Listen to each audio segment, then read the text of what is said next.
नमस्कार, मैं हूं अंकुर और आप देख रहे हैं सत्य हिंदी का न्यूज बुलेटिन। एक नजर अब तक की सुर्खियों पर। पीएम मोदी ने अब फिर से पलटी मार लिया है। कल उन्होंने एक इंटरव्यू में कहा था कि जिस दिन हिंदू मुसलमान करूंगा उस दिन मैं सार्वजनिक जीवन में रहने योग्य नहीं रहूंगा, और आज उन्होंने फिर हिंदू मुस्लिम क्या है। उन्होंने कहा कि कांग्रेस चाहती थी कि देश के सारे बजट का 15% सिर्फ मुसलमानों पर खर्च हो, तब बीजेपी के विरोध के बाद ये कामयाब नहीं हो पाए थे।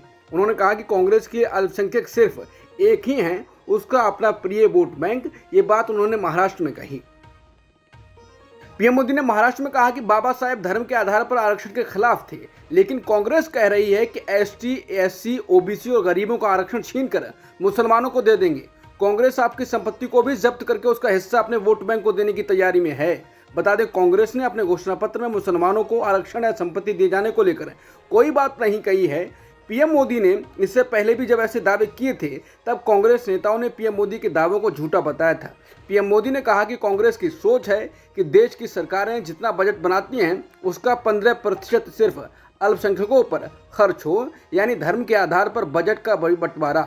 धर्म के आधार पर इन्होंने देश को बांटा, आज भी धर्म के आधार पर भांति भांति के बंटवारे करने में लगे हुए हैं। कांग्रेस नेता प्रियंका गांधी वाड्रा ने बुधवार को पीएम मोदी के हिंदू मुसलमान वाले बयान पर प्रतिक्रिया दी। बता दें, पीएम मोदी ने एक निजी चैनल को दिए इंटरव्यू में कहा था, मैं जिस दिन हिंदू मुसलमान करूंगा उस दिन मैं सार्वजनिक जीवन में रहने योग्य नहीं रहूंगा। मैं हिंदू मुसलमान नहीं करूंगा, ये मेरा संकल्प है। प्रियंका गांधी ने पीएम मोदी के बयान पर कहा कि आप वो भाषणों से इनकार नहीं कर सकते जो उन्होंने दिए हैं। उन्होंने पूरी दुनिया के सामने वो भाषण दिए हैं। आपने देखा, मैंने देखा, पूरे देश ने देखा। अब वो पलट जाएंगे और कहेंगे कि मैंने वो भाषण नहीं दिए। वो बोली, हम प्राचीन युग में नहीं रह रहे हैं कि जो वो बोले उसके बारे में लोगों को पता नहीं चलेगा। सब रिकॉर्ड में है कि उन्होंने कब किस धर्म के बारे में क्या कहा, उन्होंने कैसे धर्म का राजनीति में इस्तेमाल किया।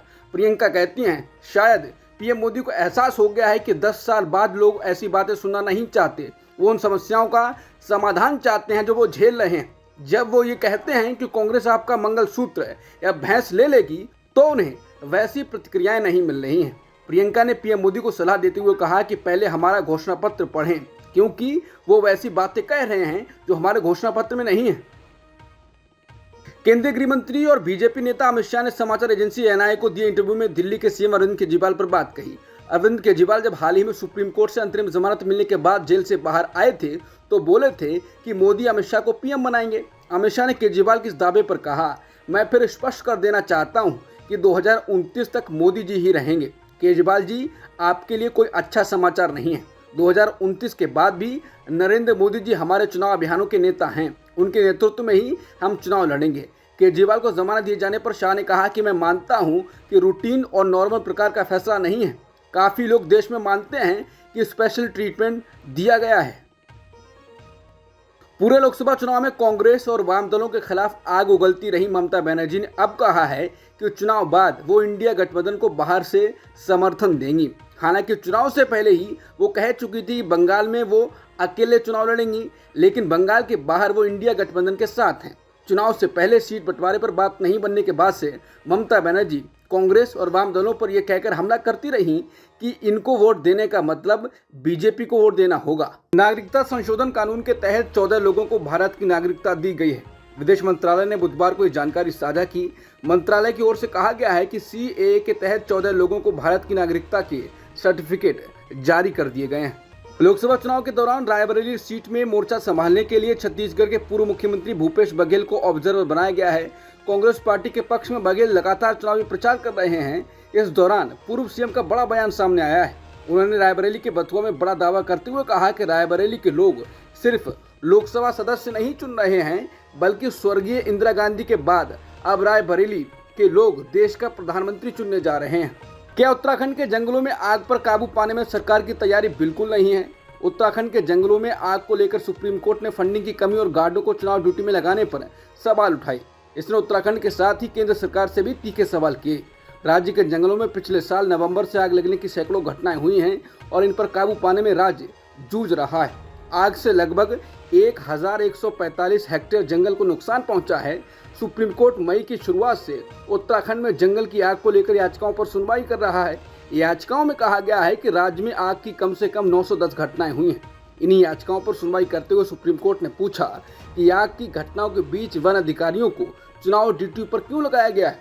उत्तराखंड की 5 लोकसभा सीटों पर 19 अप्रैल को पहले चरण में मतदान हो चुका है।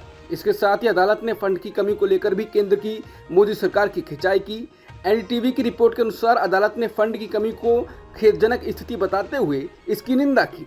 इसने आग से निपटने के लिए राज्य को कथित तौर पर 10 करोड़ रुपए की मांग के मुकाबले केवल 3.15 करोड़ रुपए दिए जाने के फैसले की आलोचना की। केंद्रीय गृह मंत्री अमित शाह ने बुधवार को पश्चिम बंगाल के मुख्यमंत्री ममता बनर्जी पर अपने मां बेटी मानुष नारे से भटकने और इसके बजाय मुस्लिम तुष्टीकरण करने का आरोप लगाया।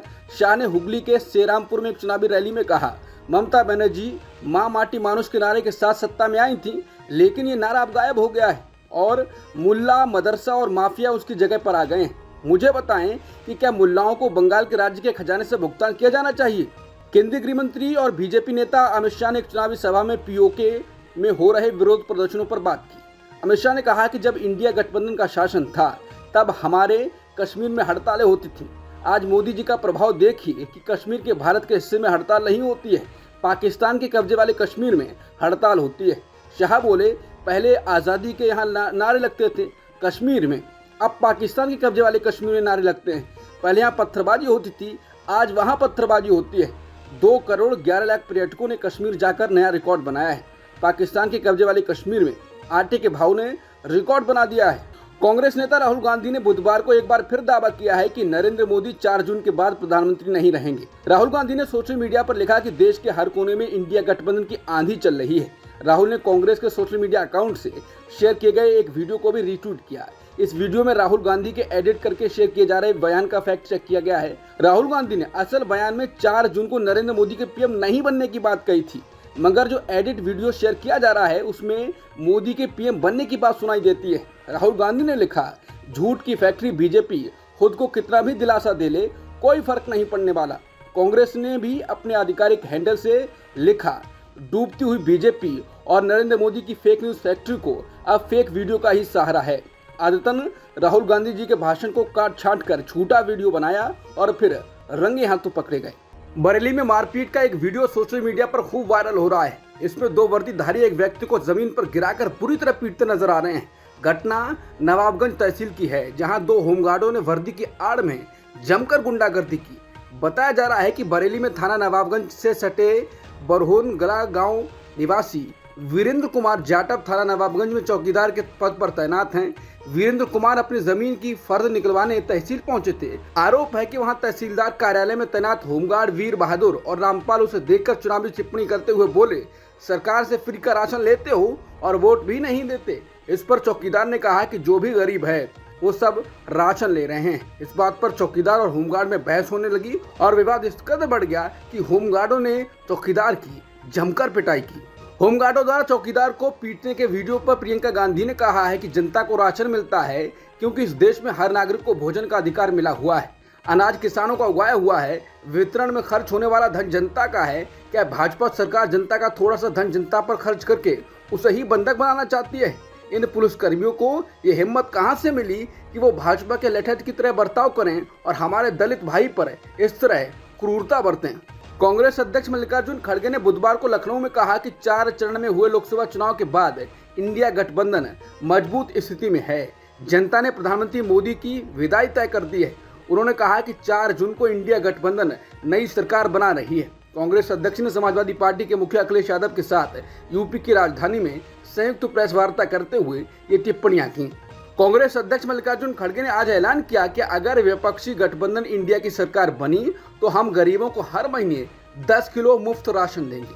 उन्होंने कहा कि फूड सिक्योरिटी बिल तो कांग्रेस लेकर आई, कोई उसके लिए कोर्ट भी जा सकता है। आजकल 80 करोड़ लोगों को फ्री राशन की बात करते हैं, हम 10 किलो राशन देंगे। हमने कर्नाटक और तेलंगाना में किया है। समाजवादी पार्टी के मुखिया अखिलेश यादव ने कहा कि मैं प्रेस के साथियों को 4 जून से शुरू होने वाले स्वर्णिम काल के लिए बधाई देना चाहता हूं, जो प्रेस की आज़ादी का दिन होगा। बीजेपी अपने ही निगेटिव नैरेटिव में उलझ गई है। उन्होंने कहा कि उत्तर प्रदेश में इंडिया गठबंधन 79 सीटें जीतेगा, सिर्फ 1 सीट क्यूटो पर लड़ाई है। असम के मुख्यमंत्री हिमंता बिस्वा शर्मा ने कहा है कि बीजेपी को 400 पार सीटें मिली तो मथुरा में भव्य मंदिर का निर्माण किया जाएगा। उन्होंने ये भी कहा कि काशी में ज्ञानवापी की जगह भव्य मंदिर बनाया जाएगा। चुनावी रैली को संबोधित करते हुए उन्होंने कहा कि मुगलों ने देश में कई कारनामे किए हैं उनमें से अभी बहुत कुछ को साफ किया जाना बाकी है। असम के मुख्यमंत्री हिमंता बिस्वा शर्मा की टिप्पणी पर आरजेडी नेता मनोज झा ने प्रतिक्रिया दी। उन्होंने कहा कि वो यही सब बोल सकते हैं। मुझे बेहद खुशी होती अगर वो कहते कि हमें इतनी सीटें मिलेंगी तो हम एक एक व्यक्ति को रोजगार देंगे। बोल नहीं रहा बंदा, ना इनका बड़ा बंदा बोल रहा है ना छोटा बंदा बोल रहा है। मनोज झा ने कहा कि अगर वो ये कहते कि फसलों को सिंचाई का पानी मिलेगा, किसान की आय की समृद्धि के लिए हम काम करेंगे, फसलों पर एमएसपी देंगे, ये बातें होती। मंदिर, मस्जिद, गिरजाघर, गुरुद्वारा, दुनिया में कहीं भी इस पर चुनाव नहीं होता। दुर्भाग्य है इस देश का कि यहाँ पर बड़े बड़े ओहदेदार लोग चुनावी मुद्दों पर बात नहीं करते, बेरोजगारी, महंगाई पर बात नहीं करते। ये सामूहिक चिंता का विषय होना चाहिए। सुप्रीम कोर्ट ने बुधवार 15 मई को न्यूज क्लिक के संस्थापक और संपादक प्रवीर पुरकायस्थ की रिहाई का आदेश दे दिया है। अदालत ने आतंकवाद विरोधी कानून के तहत उनकी गिरफ्तारी को अवैध बताया है। जस्टिस BR गवई और जस्टिस संदीप मेहता ने आदेश देते हुए कहा कि दिल्ली पुलिस ने प्रवीर पुरकायस्थ के रिमांड की कॉपी कोर्ट को मुहैया नहीं कराई। ऐसे में इस गिरफ्तारी का कोई मतलब नहीं है, गिरफ्तारी का कोई आधार ही नहीं बताया गया है। भारत और ईरान के बीच चाबहार स्थित शाहिद बेहेश्ती बंदरगाह के संचालन के लिए समझौते पर अमेरिका की चेतावनी को लेकर विदेश मंत्री एस जयशंकर ने प्रतिक्रिया दी। बता दें, सोमवार 13 मई को भारत और ईरान ने एक समझौता किया। ये समझौता 10 साल के लिए चाबहार स्थित शाहिद बेहेश्ती बंदरगाह के संचालन के लिए किया गया है। इस पर अमेरिका के विदेश विभाग ने कहा था कि इस समझौते को अमेरिकी प्रतिबंधों से छूट नहीं मिलेगी। इस पर विदेश मंत्री एस जयशंकर से जब अमेरिका की चेतावनी को लेकर सवाल किया गया तो उन्होंने कहा, चाबहार पोर्ट से हमारा लंबे समय से जुड़ाव रहा है, लेकिन हम कभी समझौते पर हस्ताक्षर नहीं कर पाए थे क्योंकि इसमें कई अड़चनें थीं। आखिरकार हम लंबी अवधि का समझौता कर पाने में सफल हुए। ये लंबी अवधि का समझौता जरूर होता है क्योंकि इसके बिना आप बंदरगाह का संचालन ठीक से नहीं कर सकेंगे। उन्होंने कहा कि मैंने देखा कि कुछ टिप्पणियां आई हैं, लेकिन मुझे लगता है कि ये आपस में संवाद करने और समझाने की बात है कि ये समझौता सभी के फायदे के लिए है। मुझे नहीं लगता कि लोगों को इस बारे में संकीर्ण दृष्टिकोण रखना चाहिए और उन्होंने अतीत में ऐसा किया भी नहीं। अगर आप अतीत में चाबहार के प्रति अमेरिकी रवैये को भी देखें तो अमेरिका ने हमेशा इस तथ्य की सराहना की है कि चाबहार की व्यापक प्रासंगिकता है, इसलिए हम इस पर काम करेंगे। अब तक की सुर्खियों में इतना ही। बाकी खबरों के लिए बने रहिए सत्यहिंदी.com के साथ।